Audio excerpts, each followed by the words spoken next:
gabi mga langga. So karon idulit na to pagayo atong mga naom no para makita gid ninyo ba ang mga buslot sa tong naomong, ang mga kining kagid-kagid mga unsa pa ni dra, mga itom-itom whatever, wala ko ilabot. Pero bitaw kani man god kaning na-trigger ko aning kuan ba katong babayi ba nga iyang giatilog sunog yung mga anak. Ulo sakit kayo para sa ko usa ka inahan nga niagi pod og depression. Yes, depression is dili jud siya lalim again. Nag-viral na pod ni siya before nga kanang nanay pod ba nga iyahapon pasakitan ng mga anak kay tungod kina depresya nya. Tungod sa kapugrihon, tungod sa panginahanglanon na to everyday nga dili mag-provide, mao nang magkabuang ang isa ka inahan.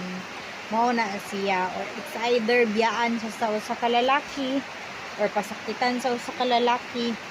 Pero tinuod ha, dako kaayo jud og kanang kawadon ang gibuhat sa babayi na giapil niya ang mga bata ba gisunod. Tinuod mawala gitas pangutok kay ako usapod ko kainahan nga niagi pod og pagka-depression tungod kay nabiyaan pud ta sa unan mo. Di man ato malikayan jud na mabalik-balik jud na kay ngano na may mga panghitabo nga murag ma-trigger pud ka.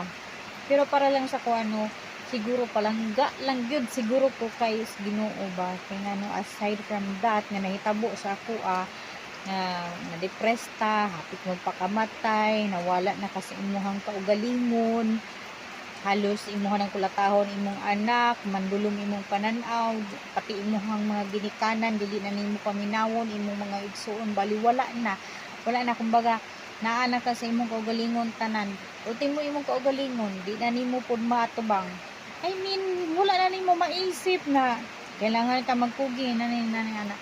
Pero thankful kay palangga paghapon ko sa Ginoo gitagaan paghapon niya higayon nga ma-open ang pangutok nato nga inahan nga dili pud ta naapatay purpose sa aning kalibutan. Siguro kung kwarta lang ang hisgutan jud tinuod lang, yes makabuang daghan na buang kung kwarta lang jud ang hisgutan maski pag dili depression ang hisgutan, no?